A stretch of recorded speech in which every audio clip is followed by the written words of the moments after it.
welcome back. You're watching Financial Planner with me, Smriti Rao. I have with me Certified Financial Planner Sumit Wet. We're going through a couple of emails that we received from our viewers. Mahesh, who's 23, writes in from Trichy. He says he works with a tile manufacturer.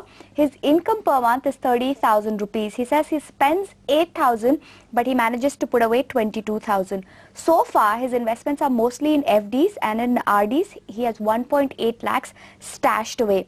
Now, in terms of his liabilities, he has an education loan, so he has to repay 12 lakh rupees. But that was given to him, loaned to him by his parents, and he also wants to basically pay them back. So here you have a loan of 12 lakh rupees. His financial goals: number one, pay off that education loan as soon as possible.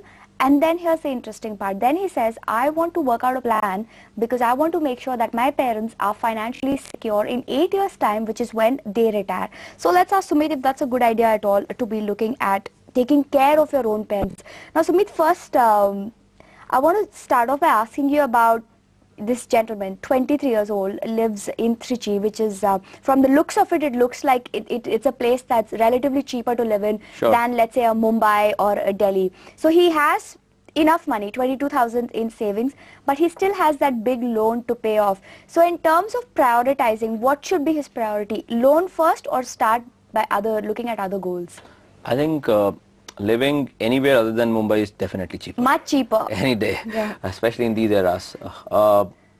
It's a very interesting perspective which I get from this family. And I want to compliment this particular family on the financial prudence which they have observed. So I'll raise 2-3 points out here. The first point is education loan provided by parents to the son. That's a huge shift. Usually don't see in families. Usually you see many a time when you write plans, parents have, I have a dream of educating my children. You know, imagine Indian families by large have dreams like education of child, which to a large extent is seen as their responsibility. Right. And whereas what they are saying is that, okay, fine, you are my son, but I'm not responsible for your education. I'm giving you a loan. When you start making money, repay it back to me. I think a beautiful decision, a great financial prudence decision, which if parents are observing, I think that's the best way of making your children financially independent as soon as possible. So we should compliment this particular family on that. Second compliment, you know, the way the son is articulating, I have to repay it back.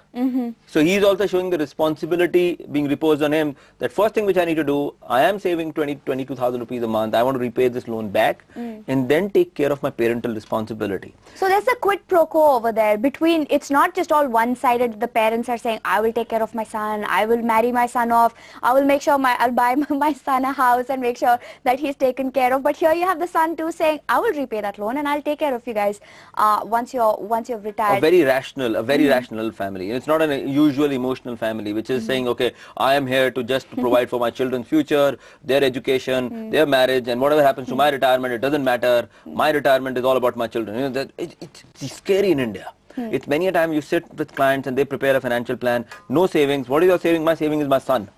I've invested everything in him. You know, tomorrow when he gets into a job, he'll take care of me. A dangerous phenomena. Should not do that. So they haven't done it. I think that's big in terms of articulating this particular family, the way they have planned themselves. If we really go into the nitty-gritties of what he should be doing about his parental responsibility, which he has, which is equivalent to what when we do a financial planning, the first two steps, which is emergency planning and the risk planning. So what this particular gentleman is saying that in my financial planning pyramid, the first and foremost thing which I need to take care of, along with taking care of family emergencies, which in a way is taken care by having a deposit of 1.2, 1.5 lakhs. How much is that? So he has 1.8 lakhs in FD and RD. So he has that cash. He has cash. So he's got emergency planning taken care of. Now next he's saying, in my risk planning, the first risk is the health risk for my family, especially my parents, because they are senior, they are more in age. So I want to go and provide for parental responsibility so that their medical costs are taken care of. Again, I think he's thinking from a financial planning point of view. A great idea to do. We don't know the age of parents, but if we can also try and see in the market at their age, if we can get adequate medical coverage in terms of health policy will be ideal. And then he needs to work out on the life standard of parents, how much money they need back, and calculate the retirement corpus which he needs to generate over a period of time so that it can last them as long as they live. I think a great financial planning family.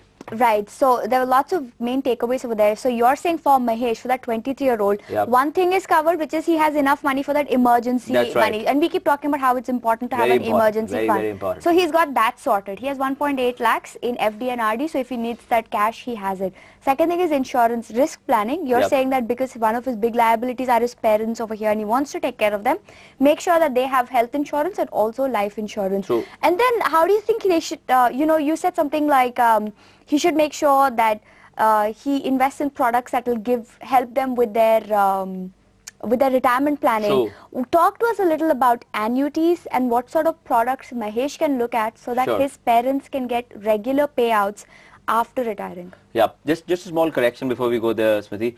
We are advising them a health insurance for their parents if they can get in, because we don't know what age they are in. True. Because as you age, the chances of getting a good health cover keeps reducing, especially in India. We yet to see good product coming from for aging parents, but we're not advising life insurance for the parents. No life insurance. No life then. insurance, Okay. because there has to be an insurable interest, and we're assuming as you move towards your retirement, there is no insurable interest and unnecessary. yeah. Why are you paying premium? In which case, do you think Mahesh, of course, has to make sure he has life insurance because Definitely. he might be the only breadwinner in that True, family that's then? true. That's definitely. He requires to have an adequate life insurance, not only life insurance. Okay. Adequacy of life insurance is very, very important. And when it comes to annuity, in retirement phase of financial planning, and I'm slightly talking technical here, it's very important for our viewers to understand it.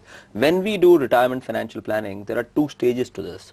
One is accumulation phase, the other is distribution phase. Accumulation means if I'm 40 right now, I plan to retire at 60, I need to accumulate certain amount of money every month in a corpus, which at the age of 60 should be sufficient enough to give me a kind of pension till the time I live.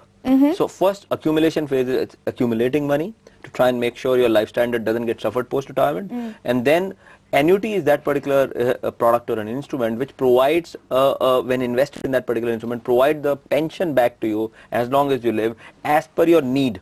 Right. And then as per your need means, let's say your household expense today pre-retirement is 50,000 rupees a month.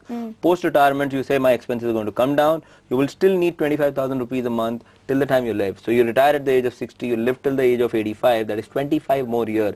You will continue to need 25,000 rupees a month for next 25 years, and that's what this annuity has to be planned in a way. It Right. does that. In retirement, thumb rule, you should always be financially independent. Even if you have sons and daughters, ideally, don't be dependent on them for money.